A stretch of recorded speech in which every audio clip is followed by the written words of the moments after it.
대개 보게 되면 이제 제가 처음에 공적 신학에 관심을 갖게 된 것은 제가 이제 풀러에 있을 때 26년 전에 제가 공부를 했는데 그때 한 책을 접했어요. 이 책인데 바로 Reasonable Enthusiast. 그 책 이름이 재밌죠. 책 이름이 재밌는데 이것이 존 웨슬리의 그 전기입니다. 그래서 헨리 렉이라는 사람이 쓴 책인데 바로 제가 있을 때 증보판이 나와가지고 제가 보게 됐어요. 근데 그 책 이름이 좀 재밌죠. Reasonable Enthusiast.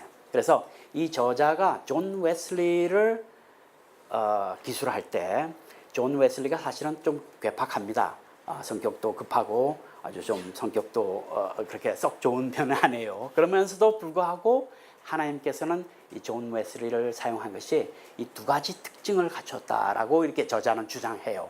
아마 존 웨슬리에 대해서 쓴 전기 중에서 아주 가장 잘 쓴 책입니다. 그러니까 여러분들에게 좀 권하고 싶은데 아직은 번역은 안 된 것 같아요. 근데 조금 쉽지는 않은 책입니다. 두껍고. 그런데 한번 여러분들이 읽어보시면은 많은 이제 도전을 받게 됩니다. 이제 이분이 얘기한 것은 이 존 웨슬리가 열성가였다. 인투지애스트. 열성가였고, 그렇죠? 사실은 굉장히 그 영국의 부흥을 이룬 열성가인데 리저너블 했다 이거예요. 그러니까 이 리저너블 했다는 것은 뭐 이성적이었다, 합리적이었다 이렇게 볼 수 있는데 이 리저너블이라는 말에 굉장히 압축성이 있습니다. 이분이 그렇게 열성가인데도 학문적으로 또 깊이 들어갔다는 거예요. 그리고 성경에 깊이 들어가고 계속 책을 쓰고 또 저널을 쓰고 그래서 참 이 사람은 부족함에도 불구하고 하나님께서는 이 영국의 부흥을 이룬 아주 중요한 역할을 담당했다 이거죠. 그래서 제가 그때 참 많이 감동을 받았습니다. 그래서 이 한 책을 통해서 저는 사람이 좀 많이 변한 것 같아요. 그래서 그 당시에는 제가 풀러에 있을 때는 인도에 제가 이제 신학교에 가서 가르치기로 돼 있거든요. 그래서 그걸 준비하고 있었는데 내가 앞으로 사역을 할 때, 내가 앞으로 이제 교수 사역을 계속 할 텐데 나는 이 모델을 좀 내가 다루고 싶다. 물론 지금도 계속 아주 부족하죠. reasonable enthusiast 된다는 거는. 근데 사실은 우리가 이 교회 생활을 할 때 또 신학 생활을 할 때 우리가 여러분들 여기 계신 분들이 다양한 이제 사역을 하고 계실 텐데 이 모델도 하나의 중요한 것이 아닌가. reasonable enthusiast. 제 말을 왜 이런 말을 하냐면은 사실은 이 공공신학을 얘기할 때는 항상 이 어떤 균형적인 그런 담론을 좀 형성하려고 합니다. 조금 이따가 이제 설명하지만은 어떤 과격하게 어떤 레볼루셔너리라고 하죠. 그런 레볼루셔너리한 것이 아니고 개혁하는, 리포밍하는 접근 방법을 씁니다. 조금 이따가 이제 방문론에 대해서 좀 말씀드리지만은 그래서 항상 이런 균형을 맞추는 것들을 대해서 많이 강조를 하게 되는데 이제 앤티 라이트는 여러분들이 잘 아실 거예요. 간단하게. 그래서 앤티 라이트가 이 복음서에 대해서 얘기할 때 복음서를 본인은 이 앤티 라이트는 딱 두 가지로 아주 압축시킬 수 있다고 얘기를 하죠.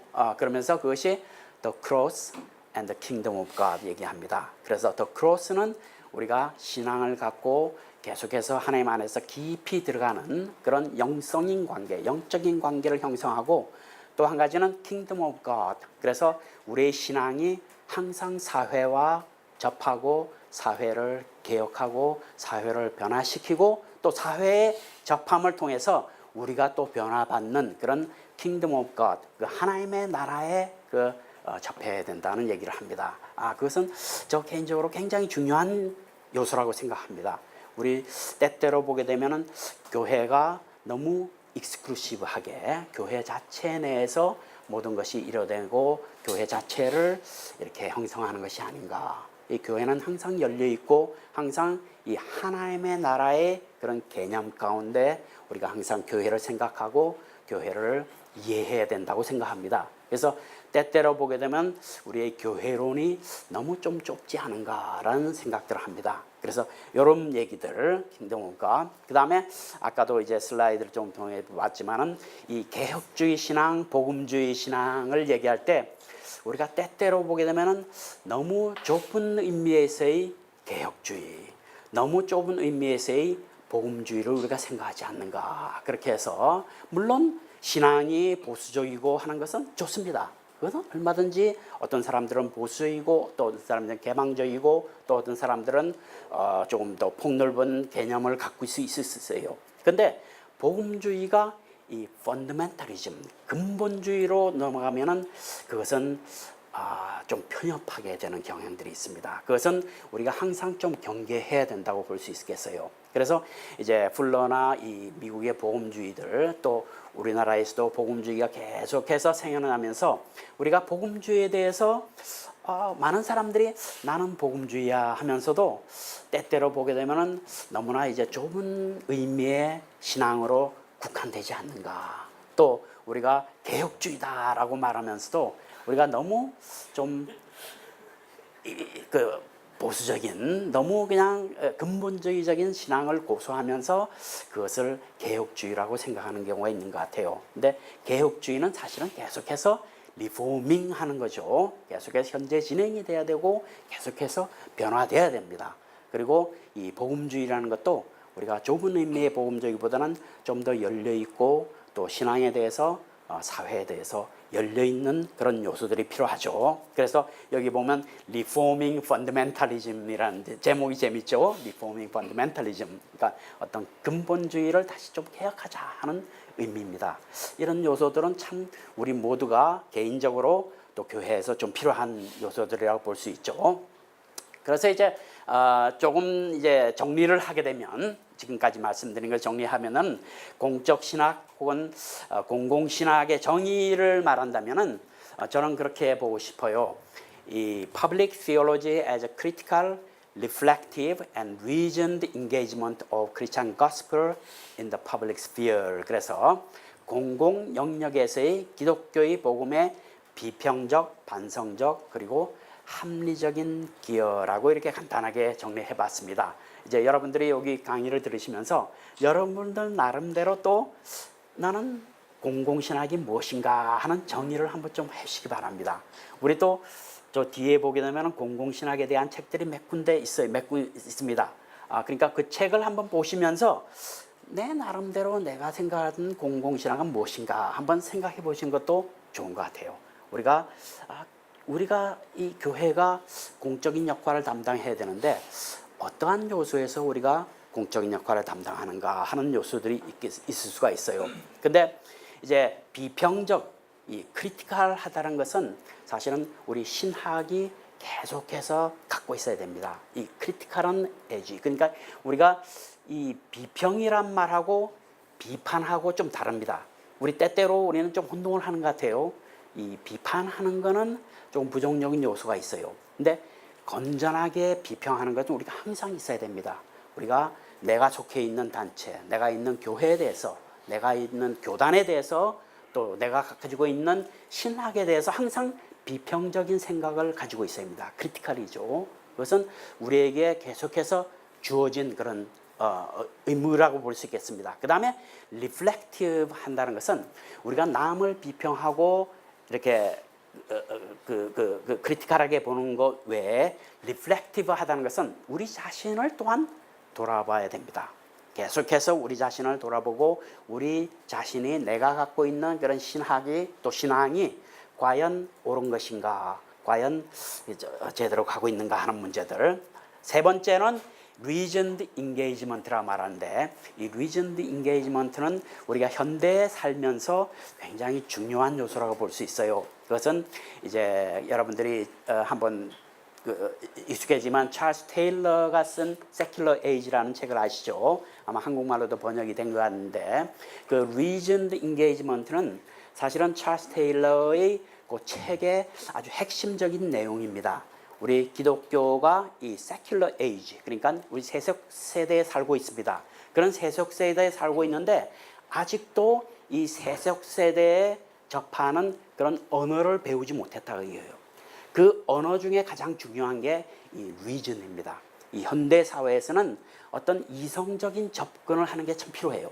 근데 우리는 기독교인들은 계속해서 우리가 갖고 있던 그런 신앙, 우리가 갖고 있던 그런 관습, 개념들을 가지고 이 세속사회에 접합니다. 그 찰스 테일러가 지적하는 것은 우리가 이 세속사회에 계속해서 영향력을 줄 수 있기 위해서는 이 리전을 배워야 된다 이거죠. 우리가 이론적으로 접근할 수 있는, 또 리저너블하게 접근할 수 있는, 또 리저너블하게 이 복음의 가치관을 전할 수 있는 그런 것을 계속해서 배워야 된다는 얘기를 하고 있죠. 그래서 그런 얘기를 이제 저는 이제 정의하고 싶고요. 또 여러분들은 여러분 나름대로 하시기 바라고, 퍼블릭 시올로지라는 것은 또 계속해서 모든 영역에, 사회의 모든 영역에 관여하는 기독교의 신학이라고 볼 수 있겠습니다. 때때로 우리가 신학은, 그렇죠, 사실은 신학은 이 서구의 신학들을 보게 되면은 대개 서구의 신학이 발전되면서 대개는 거의 대부분의 사람들이 믿는 사람들이었어요. 그러니까 뭐 따로 특별하게 이렇게 어떤 그 다른 독자들을 생각할 필요가 없었죠. 그런 가운데서 계속해서 신학이 발전됩니다. 그러면서 이 신학이 어떤 이 기독교인들에게 전하고, 그 다음에 그런 그 변화를 통해서 이제 세상을 변화하는 그런 그 요소로 발전됐는데, 이 공공신학이 추구하는 것은 물론 이 공공신학이 일반 기독교인들에게 어필하고 기독교인과 대화를 하죠. 그런데 이 공공신학은 또 이제 실제로 믿지 않는 사람, 세속 사회와 직접 대화하는 그런 방법론을 찾습니다. 그래서 성경 말씀에서 나오는 그런 가치관들, 그런 것들을 어떻게 직접적으로 전하는가 하는 건데, 이제 쉬운 문제는 아니죠. 신학이 어떻게 실제로 세속 사회와 직접 대화를 할 것인가 하는 것은, 하나의 예를 든다면 우리가 지혜 문서를 보면 이제 잘 알 수 있습니다. 지혜 문서는 여러분들이 이제 익숙하시니까 잘 알죠. 잠언이라든지 이런 지혜 문서가 있는데, 그 지혜 문서는 사실은 우리가 성경상에 보게 되면은 그 지혜 문서는 성경상에 있는 책이지만은, 그러나 또한 세큘러한 요소들이 굉장히 많아요. 그리고 그런 어떤 지혜 문서가 형성될 때 많은 요소들이 그 당시에 고대 근동의 지혜들, 그런 지혜들이 많이 적용이 됩니다. 그러니까 성경상의 이 어떤 영적인 책 중에 있지만은, 그러나 또한 이 일반 사람들에게도 읽혀질 수 있는, 사실은 잠언을 보게 되면은 믿지 않는 사람들도 동감할 수 있는 요소들이 많아 있어요. 그런 요소들을 이제 우리가 적용하는 거죠. 지혜 문서를 보게 되면, 또 우리 예수님의 사역들을 보게 되면은 예수님의 비유의 말씀, 그게 이제 지혜 전통이죠. 지혜 전통을 사용하시면서 그 당시에 이제 통용되는 그런 어떤 지혜들, 그런 것을 하면서 비유의 말씀을 합니다. 그래서 그런 요소들을 보게 되면은 우리가 어떤 신학적인 근거를 찾을 수 있고, 우리가 얼마든지 이제 활용할 수 있죠. 그렇기 때문에 우리가 이 세큘러 소사이어티에 영향을 미치게 됩니다. 저는 이제 그 퍼블릭 시올로지를 볼 때 퍼블릭 컨버세이션이라고 이제 얘기를 합니다. 그래서 이 공적인 대화죠. 계속해서 대화를 통해서 우리가 크리티컬하게, 리플렉티브하게, 또 리즌드 인게이지먼트를 하는 것이 말하고 있습니다. 아주 중요한 요소라고 저는 보고 있어요. 그래서 그런 요소들을 통해서 우리가 계속해서 사회에 영향을 주고, 또 우리가 계속해서 개혁하면서 복음의 가치관을 정하고, 그리고 어떤 공공의 선을 추구하는 것이라고 볼 수 있겠습니다. 그리고 또 한 가지는 그 engagement of ecumenical evangelical theologies on public issue라고 이렇게 볼 수 있겠는데, 사실은 우리가 너무 이제 한국도 그렇고 또 미국도 좀 마찬가지입니다. 이 복음주의하고 또 에큐메니컬하고 너무 좀 많이 나눠진 것 같아요. 또 너무 갈등도 많이 하고, 우리가 사실 보게 되면은 우리 한국 교회도 이 합동이 있고 통합이 있습니다. 물론 이제 다른 교단도 많이 있지만은 대표적인 교단인데 사실은 멀리 멉니다. 그런 요소들을 우리가 어떻게 좀 더 할 수 있는가 할 때는 우리가 이 퍼블릭 시올로지를 통해서 사실은 서로가 이 퍼블릭 이슈에 대해서 같이 동력할 수 있고 같이 또 나눌 수 있는 그런 요소들이 있다고 볼 수 있겠죠. 그 다음에 이제 퍼블릭 theology의 그 어떤 방법론에 대해서 제가 간단하게만 좀 말씀드리겠습니다. 그리고 좀 더 질문한 시간도 갖겠는데요. 공적 신학의 방법론을 보게 되면은 여러 가지를 볼 수 있는데 첫 번째로 보게 되면은 이 공공 영역 안에서의 다양한 대화 상대들과 어떤 공유된 해답을 찾으려고 시도를 하고 있습니다. 그래서 이제 공공 영역 안에서의 어떤 그 기본적인 그런 그 요소들을 그런 것들을 이제 여러 가지 다양한 대소들과 찾으려고 하고 그 다음에 신학적 문제와 주안점은 신학의 공공 의미와 또 공공 생활의 신학을 추구하기도 하고 어떤 그 레볼루션을 하기보다는 개혁적인 입장을 취합니다. 그것은 이제 조금 있으면 제가 도표를 통해서 좀 말씀드리죠. 도표를 먼저 보시고 그 다음에 이제 좀 다시 봤으면 좋겠어요. 요 도표는 그냥 제가 이제 참고로 작성한 것인데 잘 안 보시나요? 미안합니다. 이게 좀 너무 그하죠.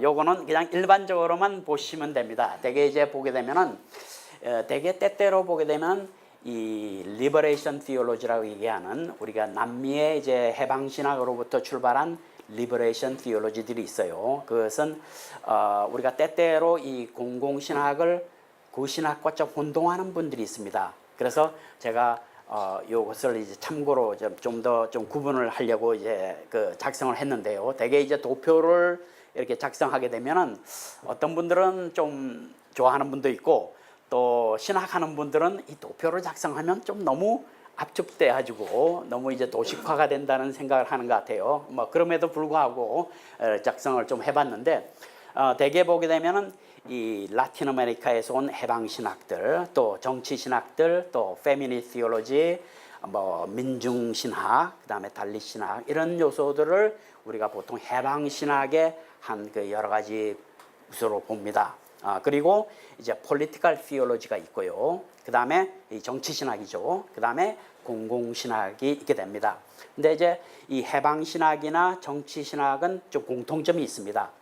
그 공통점과 이 공공신학이 왜 다른가 하는 것에 대해서 조금 말씀드리겠는데 우리가 영어는 뭐 다 이해하실 테니까 그런데 대개 보면 가장 중요한 특징 중에 이제 몇 가지를 든다면은 이 리버레이션 티올로지 그러니까 해방 신학은 주로 레볼루셔너리예요. 그러니까 이 아주 그 체제를 바꾸는 그런 요소죠. 레볼루셔너리를 한국말로 뭐라 그러죠? 레볼루셔너리 혁명적, 혁명적이라고 부를 수 있겠어요. 그래서 우리가 민중신학이나 남미 해방신학을 보면 체제 자체에 대해서 거부를 합니다. 그리고 체제를 바꾸려는 요소도 하죠. 페미니스트 티올로지도 좀 그런 요소가 있죠. 그 남성 위주의 어떤 사회 체제에 대해서 거부를 하는 요소들이죠. 거기에 비해서 이 퍼블릭 티올로지는 리포밍, 그러니까 개혁하는 그런 입장을 취하죠. 그리고 이제 prophetic voice라고 할 때 challenge social, political, and economic status quo. 그래서 대개 이제 현재 있는 그런 어떤 체제에 대해서 혁명을 하는 바꾸는 그런 요소를 하고 이 public theology는 monopoly of any kind. 그래서 아까 말씀하신 대로 어떤 한 기구나 한 단체나 한 어떤 요소들이 사회에서 어떤 독점하는 것이나 어떤 큰 힘을 하는 것을 이제 그 막는 요소입니다. 그리고 시스템 이제 이쪽으로 보게 되면 시스템 is evil or wrong. 그래서 그 시스템 자체를 거부하죠. 그렇지만은 퍼블릭 티올로지는 시스템 자체에 대해서는 우리가 부정하거나 그런 것보다는 그 시스템을 그 안에서 우리가 개혁을 하려는 요소를 하고 있습니다. 예를 들면 이제 글로벌라이제이션이라고 그러죠. 우리가 세계화를 하고 있는데 대개 보면 어떤 사람들은 세계화 자체에 대해서 아주 거부를 하고 또 그 부정을 합니다. 그런데 이 퍼블릭 티올로지는 세계화 내에서 그것을 계속해서 리포밍하고 계속해서 긍정적으로 이제 개선을 하려고 하고 있죠. 그래서 이 보게 되면은 방법론에 보게 되면은 radical change of system이 있고 오른쪽에 public theology는 gradual reformation through advocacy and debate라고 볼 수 있겠어요. 그 다음에 이제 liberation theology 보면 side with the poor and marginalized. 그래서 이 가난한 자와 또 marginalized, 그러니까 feminist theology나 뭐 달리시나 어떤 민중 이런 것은 그런 사람들에게 이제 그 편을 들죠. 거기에 비해서는 이 public theology는 항상 이 negotiation을 합니다. 그래서 계속해서 이 critical engagement를 하게 되죠. 그래서 그런 차이점들이 두 요소 간에 있게 됩니다. 그래서 이 public theology는 그러한 것들을 강조하는데 아까 이제 제가 말씀드린 대로 보게 되면 대개 이제 공유된 해답과 또 혁명적이보다는 개혁적인 입장을 취하고 또 공평하고 열린 사회를 추구합니다. 이 신학적인 그런 어떤 어떤 방법론에 있어서 어떤 에임에 대해서는 혁명적이고 또 공평하고 열린 사회를 추구하고 그 다음에 공적 신앙은 교회 공동체와 함께 또 연구교과의 이행 못지않게 어떤 신학의 실천을 위해서 시민사회와 긴밀하게 협조를 하게 됩니다. 그리고 공적 신학의 주요 문제들은 어떤 공공생활에서의 불평등이라든지 또 종교의 배제 정책들, 또 정부의 독점성, 또 공공 영역에서의 시장 체제에 대해서 불평등이나 미디어의 문제, 또 생태계의 파괴에 대해서 계속해서 도전을 합니다. 그래서 공적 신학은 기존하는 체제 안에서의 어떤 선지자의 역할을 담당하게 되죠. 그 다음에 이제 지혜 문서라든지 예수 그리스도의 구원 또 사도 바울의 가르침에 대해서는 제가 이제 간단하게 말씀드렸습니다. 예. 그래서 그런 이제 방법론이 있는데 대개 이제 마지막으로 제가 이제 좀 더 여러분들이 아시면은 그리고 좀 이제 우리가 질문하는 시간을 좀 갖도록 하겠습니다. 대개 이제 여태까지 지금 이렇게 말씀을 드렸는데 그래도 공적 신학이 뭔가 공공 신학이 뭔가 하는 데 대해서 조금 더 이렇게 좀 의문되는 점이 있을 것 같아요. 물론 이제 여러분들이 질문을 하시면 좀 더 우리가 그 대화를 통해서 할 텐데 제가 한 몇 가지 좀 역사적인 적용을 좀 말씀드리겠습니다. 물론 이제 우리가 우리 한국 사회로 보게 되면은 사실은 공적 신학의 또 공적 신앙의 그런 예는 얼마든지 들 수 있습니다. 특히나 이제 초기에 보게 되면은 사실은 초기 선교사들이나 초기의 어떤 기독교 지도자들이 사회 참여라든지 사회 개혁이라든지 또 교육이라든지 또 어떤 문화 또 어떤 의료 그런 참여를 통해서 이 사회 전체를 개혁하고 변화시킨 요소들을 많이 볼 수 있죠. 그렇기 때문에 또 현재도 그런 역할들을 많이 담당합니다. 그리고 또 사실 우리 세물결 플러스가 하고 있는 그 사역 중에 가장 중요한 것 중에 하나는 또 그러한 어떤 생각들, 그러한 견해들, 우리의 그 어떤 신앙이라든지 우리의 그 과거의 관점들에 대해서 다시 이제 변혁하는 그런 요소들을 많이 하게 됩니다. 근데 이제 역사적인 관점에서 볼 때 제가 한 몇 가지만 좀 이렇게 알려드리려고 합니다. 하나는 이제 이 Just War Theory라고 여러분들이 잘 아는 내용이죠. 우리 어거스틴과 또 토마스 아퀴나스 이 신학자들이 처음에 이 Just War Theory를 얘기를 하죠. 그리고 신학적으로 이제 정립을 하면서 이것이 사실은 이 교회에만 적용되는 것이 아니고 이 모든 사회와 정치 그런 데서 이제 많이 적용되는 걸 볼 수 있습니다. 그래서 Just War Theory는 사실은 정치를 하는 사람들 또 군사학을 하는 사람들은 모두가 공부하는 부분이죠. 그리고 최근에 있었던 여러 전쟁들을 봐도 대개 이 전쟁에 나가기 위해서 전쟁을 해야 될 때 왜 해야 되는가 하는 요소들을 할 때 이 정치인들이 항상 이 문제에 대해서 고민하면서 이 그 어떤 theory, 이 정책을, 이 이론을 이렇게 사용합니다. 그래서 신학자들이 내온 그런 이론이지만은 모든 정치인들이 공통으로 사용하는 것을 잘 볼 수 있습니다. 그래서 이 Just War Theory는 한 두 가지로 볼 수 있는데, 전쟁이 하기 전에 왜 전쟁을 해야 하는가 하는 부분에 대해서 굉장히 그 이론을 해놓고 있어요. 그래서 전쟁을 수용하는 윤리적인 기준, 그런 거죠. 그다음 전쟁에 대한 동기라든지 조건, 그 다음에 일단 전쟁이 시작되면은 그 전쟁에서 어떤 윤리적인 기준을 갖춰야 되는가 하는 것에 대해서 이 이론을 냅니다. 그래서 그 전쟁을 수행할 때 갖춰야 될 그런 여러 가지 요소들이죠. 그러니까 예를 들면 어떤 군사적인 그 군인들을 우리가 같이 그 전쟁할 때는 할 수 있지만은 민간인을 살해하거나 그렇게 하지 않는다든지 여러 가지 그런 윤리적인 기준을 정해 놓습니다. 그런 윤리적인 기준을 정해놓은 것을 이제 정치인들이 사용하죠.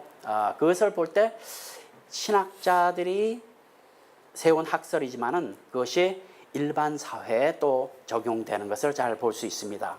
그러면 우리가 과연 기독교인들이 기독교인만을 위한 신학이 하는 것이 아니고 이것이 계속해서 광범위하게 적용되는 걸 볼 수 있죠. 제가 아까도 말씀드렸지만은 제가 이제 공적 신학, 공공 신학을 하게 된 동기 중에 하나는 이제 제가 이제 영국에 와서 이제 PhD를 하면서 보게 되면은 그 대학에서는 그 각 이렇게 다른 여러 가지 과목들을 하는 사람들이 같이 이제 어울려 있게 됩니다. 물론 다른 대학도 마찬가지지만. 그래서 제가 이제 PhD를 하면서 처음 시작할 때 그 자리에 앉아서 식사를 했어요. 그러면서 이제 서로 소개를 하지 않습니까? 소개를 하죠. 이제 이 사람은 뭐 물리학을 한다. 그러면 저도 물리학에 대해서 조금 아니까 조금 이렇게 물리학에 대해서 어떤 부분을 하느냐 하면서 이렇게 물어봅니다. 아니면 또 이제 법학을 한다든지 뭐 또 여러 가지 과목들을 합니다. 그 제 차례가 돼서 저는 뭘 하냐 그래서 저는 theology 신학을 한다 그러니까 갑자기 이제 침묵이 생겼어요. 갑자기 그러면서 이 사람들이 무슨 말을 할지 몰라서 이제 좀 당황하는 게 보였어요. 그래서 이 사람들이 무슨 생각을 하는가 하는데 아마 그런 것 같아요.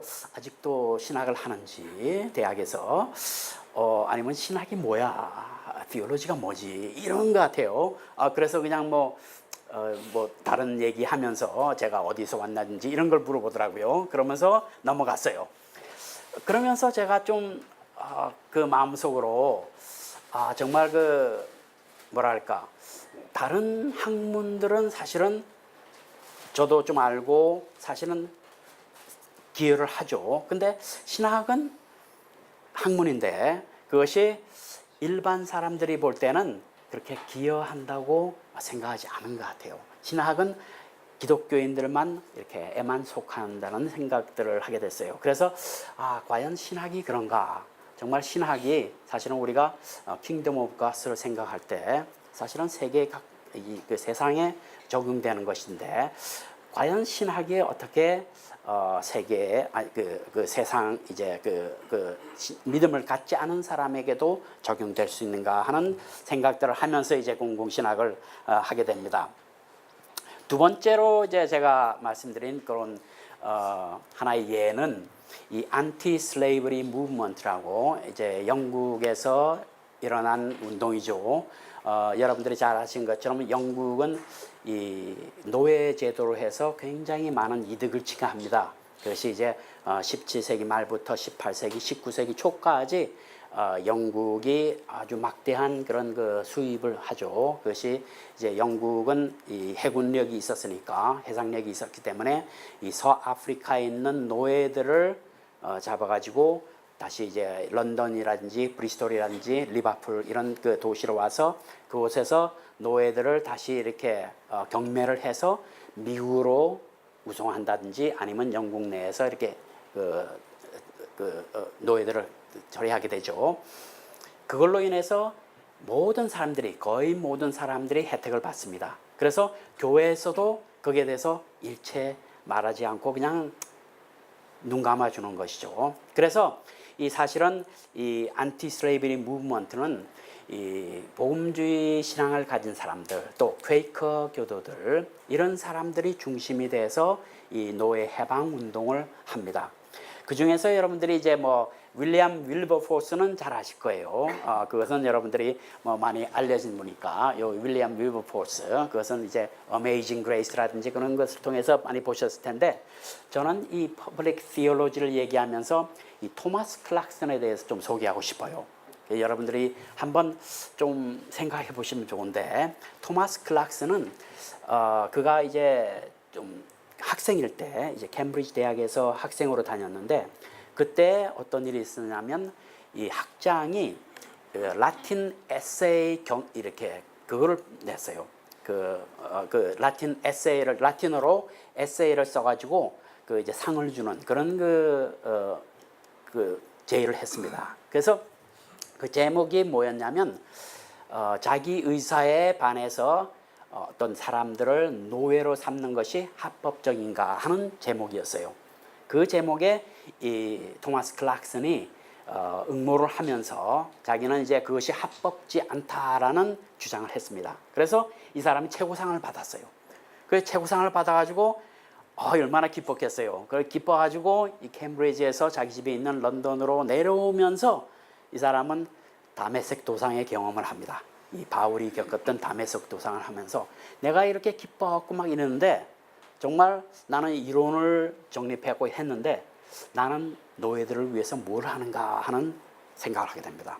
그래서 그때 결정을 하죠. 내가 내 일생을 바쳐서 노예 해방을 위해서 내가 노력을 하겠다 하는 생각을 합니다. 그러면서 그는 이 하나님의 형상, 그 모든 사람들이 하나님의 형상으로 지어졌다는 우리 성경 말씀에 있는 그 이론을 생각하면서 이 노예 해방 운동을 합니다. 그래서 사실은 윌리엄 윌버포스도 이 토마스 클락슨이 이렇게 그걸 했어요. 리크루팅 했습니다. 그래갖고 이제 많은 형성을 해서 결국은 1833년 이제 영국 의회에서 법을 통과시킵니다. 그리고 한 30년 후에 또 미국에서도 그 법을 통과시키죠. 아주 중요한 요소죠. 그래서 한 기독교인이 또 몇몇 사람들의 기독교인들이 이 역사를 바꾸는 역할들을 담당합니다. 그것은 뭐 토마스 클락슨이라든지 이런 다른 사람을 얘기하지 않더라도 제가 여러분들이 잘 아는 내용들이 많이 있다고 봅니다. 그런 내용들을 그냥 간단하게 소개하는데, 여기는 이제 이 토마스 클락슨이나 다른 사람들이 이 노예선이에요. 이게 노예선을 도면으로 그래가지고 책자로 이렇게 냅니다. 그래서 그것을 팜플렛으로 내가지고 사람들의 여론을 이제 조성하죠. 그러니까 이제 그 의회에서 법을 통과하기 위해서는 여론이 생겨야 되죠. 그것이 또 의회에 있는 그런 뭐라 그러죠? 그 국회의원들은 모두가 또 관련이 돼 있습니다. 크게 작게 이 노예 제도에 대해서 그렇기 때문에 쉽게 이렇게 표를 던지지 않겠죠. 그런데 여론을 이렇게 조성하는 겁니다. 그래서 그런 것도 하나의 방법이라고 또 볼 수 있겠죠. 그 다음에 이제 여러분들이 잘 아시는 Truth and Reconciliation Commission, 이 사우스 아프리카, 남아프리카 공화국의 이 데스몬드 투투, 여러분들이 잘 아시죠? 데스몬드 투투는 저도 이렇게 몇 번 만나봤는데 아주 유머가 많고 굉장히 귀한 분이에요. 지금은 이제 나이가 굉장히 많죠. 근데 이 Truth and Reconciliation Commission은 이 남아공에서 정말 그 흑백 분쟁들, 흑백 갈등이 있었을 때, 또 이 백인 소수 백인이 지배했었죠. 그리고 여러 가지 그런 악한 일들을 많이 했어요. 사람들을 흑인들을 많이 죽이고 또 박해하고 그랬다가 다시 정권이 돌아가면서 사실은 이 흑인들이 이 백인들을 많이 보복할 수 있는 그런 요소가 있었습니다. 그런데 그러지 않고 이렇게 순조롭게 정권이 이양되면서 계속해서 이 사우스 아프리카 남아공이 경제적으로 또 사회적으로 안정이 되면서 나갈 수 있는 그런 요소를 마련합니다. 그래서 이 Truth and Reconciliation Commission은 거기에 지대한 영향을 미치죠. 그래서 어떤 그 범죄를 한 사람들, 그런 사람들이 자기의 한 일에 대해서, 자기가 한 범죄에 대해서 이렇게 솔직하게 얘기할 때 그것을 사면해주는 그런 제도였습니다. 그래서 그런 사면을 통해서 물론 이제 정치적인 그런 그 동기에서 보안 범죄에 대한 것이죠. 어떤 다른 어떤 범죄라든지 그런 것이 아니고. 그런데 그런 것을 하면서 이 reconciliation of Jew and Gentile, 그래서 에베소서에 있는 말씀처럼 하나님 안에서의 어떤 화해에 대해서 이 사람이 깊이 생각하면서 여기에 대해서 이제 그 주장을 합니다. 그렇게 해서 이 Truth and Reconciliation의 그 위원장으로 사역을 했죠. 그래서 이 남아공이 참으로 그 민주주의 국가로 이제 성숙하게 옮길 수 있는 그런 좋은 요소들을 일으키고 있습니다. 마지막으로 예를 들면은 이 영국에서의 예인데 Make Poverty History Campaign이라고 해서 이것은 대개 이제 주빌리 2000 캠페인이라고 해서 주빌리의 개념은 그렇습니다. 우리가 잘 아시는 것처럼 안식년이죠. 희년 사상, 그 희년 성경에 나오는 그 희년 사상을 통해서 사람들이 이렇게 그 희년 사상의 개념을 생각하면서 이제 아프리카에 있는 극빈 국가들의 부채를 탕감해주자, 부채를 감소해주자 하는 운동이었어요. 그러니까 이제 아프리카의 극빈국들을 보게 되면은 많은 나라들이 사실은 이 부채를 많이 집니다. 또 서구에서 여러 가지 그 은행에서 론을 주죠. 그렇게 해서 부채를 많이 지게 되는데 그 부채를 갚기에 급급합니다. 그러니까 많은 나라들이 참으로 어려운 상황에 있으면서도 계속해서 이자 갚기에 이제 바쁜 상황에 있죠. 그렇기 때문에 그런 부채를 우리가 탕감해 주자 하는 운동을 벌입니다. 그래서 이제 희년의 사상을 이제 사용하면서 그것을 이제 적용하는 것이죠. 그래서 이 아래쪽에 있는 거 보게 되면 이제 에든버라라는 도시인데 굉장히 아름다운 도시죠. 이 스코틀랜드의 수도 에든버라. 그 에든버라에서 이 캠페인을 벌려요. 그래서 수많은 사람들이 모여서 이제 그 어떤 데모를 하는 거죠. 시위를 하면서 이 정책을 좀 바꿀 수 있도록 지혜 그 리더들이 모였을 때 정책을 바꾸는 그런 역할들을 합니다. 예. 그래서 그런 이제 예를 들 수 있는데 아마 여러분들이 볼 때는 또 여러분들이 생각하는 여러 가지 그런 그 예가 많이 들어갑니다. 또 여러분들 주위에서 또 여러분들이 혹시 직접적으로 참여하는 요소들이 있을 것 같아요. 그래서 제가 이 시간에는 여러분들한테 좀 그렇게 좀 시간을 드리겠습니다. 그래서 한번 좀 여러분들이 생각할 때 내가 생각할 때 이 교회의 공적인 참여에 대해서 나는 이런 면들이 사실은 우리 한국 교회에서 또 여러분들이 알고 있는 어떤 다른 나라에서의 예들 그런 예들이 상당히 많이 있을 거라고 생각합니다. 그래서 여러분들이 한번 좀 생각하시면서 또 이제 같이 이제 대화도 나누고 그렇게 했으면 좋겠는데요.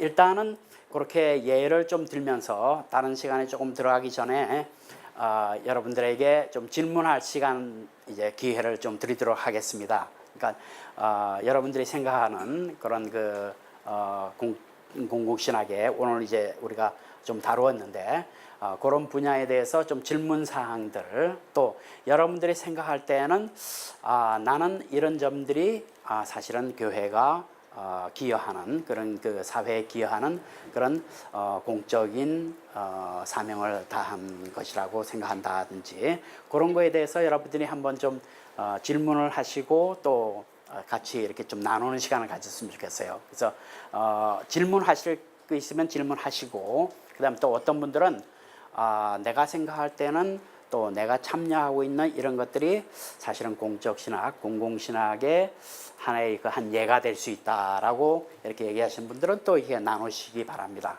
네, 궁금한 것이 아까 노예제도 얘기가 나올 때 예. 사실 미국 남부에서 노예가 가장 많이 거래되던 지역이 사실 교회가 많이 또 있던 지역이고 교회가 그 중추적인 역할을 또 했습니다. 그래서 또 남북 전쟁도 일어났던 점도 있는 것 같고요. 그래서 어떻게 보면 기독교라는 가치 안에서 같은 의견을 내기라는 건 참 어려운 것 같습니다. 항상 양분된 의견을 내는 것 같고, 그래서 가끔은 교회나 어떤 기독교라는 이름으로 사회에 진출하는 것보다 교회가 아니라고 하고 가는 게 더 나을 것 같기도 하다는 생각이 듭니다. 지금 뭐 제주도 난민의 경우에도 뭐 지금 양쪽으로 나뉘어져서 한쪽은 받아야 된다. 양쪽에 사실 다 기독교 단체가 서 있거든요. 그러니까 이런 것들에서 어떻게 예수님께서 생각하시는지 궁금합니다. 예, 아주 좋은 질문입니다. 고맙습니다. 우리 특별히 이제 보게 되면은 사실은 우리가 이제 공공신학을 할 때는 제가 아까도 말씀드린 대로 크리티컬한 또 리플렉티브한 요소를 말씀드렸는데 우리가 이 공적인 그런 어떤 대화 또 공적인 문제에 대해서 그 할 때 사실은 교회가 한 목소리를 내지는 않습니다. 그러니까 이제 방금 지적하신 것대로 그 미국에서 보게 되면은 사실은 교회가 그렇게 크게 된 데서 또 노예 제도가 됐죠. 그리고 사실은 남아공의 예를 들어도 이 Truth and Reconciliation 커미션이 있었지만 그러니까 교회가 많이 공헌을 했죠. 근데 사실은 이 백인 우월주의의 어떤 근간이 된 것은 또 더치 리폼 처치라고 그 홀란드, 네덜란드의 그 교회의 이론이 작용했습니다. 그러면서 그들이 사실은 아파테이드, 그래서 서로 이제 흑백 분리 그런 정책의 어떤 신학적인 그런 근간을 제공해 줍니다. 그러니까 교회가 크게 작용했죠. 그런 요소가 있음에도 불구하고 사실은 교회가 계속해서 끊임없이 동참하지 않아야 동참해야 되는 것은 사실은 그런 그 의견 자체가 나눠지는 것 자체도 사실은 공적 신학에서 볼 때는 그것이 건전하다고 보는 것이죠. 그러니까 어떤 한 목소리가 독점이 되어서 한 목소리로 나가는 것은 옳지 않다고 봐요. 항상 이제 건전하게 토의한다는 것 자체가 건전하다고 봐요. 그러니까 예를 들면 제주도에서 그런 일이 일어났을 때 우리가 어떤 부분을 동의하고 또 동의 안 할 수가 있어요. 그러니까 예를 들면 찬성하는 부분도 있고 또 반대하는 부분도 있는데 제가 볼 때는 교회에서 그렇게 하는 거는 조금 이해가 좀 힘든 것 같아요. 제주도 시민이 그렇게 한다거나 뭐 이렇게 여러 가지 일반 사람들이 그렇게 반대하는 거는 이해가 할 수 있지만은 교회에서 이렇게 하는 거는 조금 이해하기가 힘든데 어쨌든 그렇게 반대의 의견을 내는 것 자체도 사실은 건전하다고 봅니다. 예. 교수님 통해 들어보니까는 예. 공적 신학이라는 게 무슨 사회학 영역 같기도 하고 아하. 그래서 이게 뭔가 이렇게 해서 듣고 있는데 예. 지금 이 현 세계가 그 예를 들어서 겪어보지 못한 세계로 들어가는 게 지금 어떤 모령화의 시대로 들어가는데 아주 극히 현실적인 거라고 질문해요. 네. 그럼 공적 신학에서 이런 걸 어떻게 보시는 거예요? 아하. 아니면 그게 공적 신학의 영역인지 아니면 지금 신학 우리가 하나님의 나라의 거룩한 백성으로서 사회를 참여하자는 건지 그게 좀 이렇게 예, 좋습니다. 예, 사실은 제가 이제 시간 관계상 이제 전체를 다루고 또 좀 어렵고요. 그 다음에 사실은 이제 어떤 성경적인 기초라든지 성경적인 그런 어떤 백그라운드라든지 그런 요소는 우리가 이제 공공신학을 하는 분들이 많이 연구를 했고요. 또 많이 이제 책으로 나왔고요. 근데 제가 그 문제에 대해서는 조금 이제 다루지를 않은 것은 또 너무 기본적인 문제가 될 수 있겠고 여기 있는 분들이 좀 많이 이해할 수 있는데요. 대개 이제 우리가 이 공공신학이 보통 이제 세속 사회와 인게이지먼트 할 때는 그런 여러 가지 세속 사회에서 적용되는 그런 요소들을 우리가 많이 이제 배우면서 이제 인터랙션을 합니다. 그래서 방금 얘기하신 것처럼 어떤 고령화의 문제라든지 그런 요소들도 하나의 장르가 될 수 있죠. 그러니까 이제 공공신학이 다루는 그런 요소들을 보게 되면은 어떤 사회 정의의 문제, 또 경제 정의의 문제, 또 어떤 양극화의 문제들, 또 이제 어떤 의료 윤리라든지 또 생태계의 문제들인지 여러 가지 다양하게 있습니다. 근데 그것을 뭐 한 학자가 또 모든 영역을 다루는 건 아니고요. 어떤 전공하는 그런 분야에 있는 학자들이 그곳에 깊이 들어갑니다. 근데 이제 고령화의 문제를 보게 되면은 그것도 굉장히 큰 사회적인 문제고 우리 교회가 관심을 가져야 될 문제들이죠. 그런데 이제 공공신학이 추구하는 것은 뭐냐면 그것이 어떤 교회의 어떤 교인 한 사람 한 사람이 거기에 관여하는 것보다는 교회가 관심을 갖고 교회가 이제 사회 단체라든지 이런 단체와 같이 힘을 합쳐서 어떻게 문제를 해결할 수 있는가 하는 것에 대해서 이제 연구하고 고민하는 것이죠. 그래서 대개 보게 되면은 우리가 고령화의 문제를 얘기할 때 대개 이제 교회 내에서 어떻게 케어할 것인가 하는 문제를 하는데 대개 이제 교회 문제가 될 수도 있고 또 교회 밖의 문제도 포함될 수 있어요. 그래서 그런 문제들을 같이 어떤 사회단체라든지 어떤 고령화의 문제에 대해서 관심을 갖고 있는 사람들과 같이 관여를 하는 것이죠. 근데 이제 공공신학을 얘기할 때 우리 교회가 사실은 사회단체는 아니에요. 그렇기 때문에 뭐 사회 문제의 모든 영역에 다 한 교회가 참여한다 그렇게는 보지 않죠. 그렇기 때문에 교회가 선택을 해서 그 교회가 속해 있는 그 부분에서 어떻게 사회에 참여를 할 것인가 하는 문제들 그런 것들을 고민하면서 이제 본인의 그 어떤 상황에 맞게 본인 교회가 뭐랄까 인볼브하는 것이라고 볼 수 있겠어요. 그러니까 어떤 한 모든 주제들을 다 다루는 것보다는 교회의 그 상황에 맞는 역할들을 담당하죠. 그러니까 어떤 교회가 아주 어려운 지역에 있다. 예를 들면 경제적으로 어려운 지역에 있다라고 생각한다면 그 경제적인 어려운 지역에 있는 주위 사람들을 어떻게 돌아볼 것인가 하는 것을 이 교회와 다른 일반 사람들과 같이 공유하는 겁니다. 예.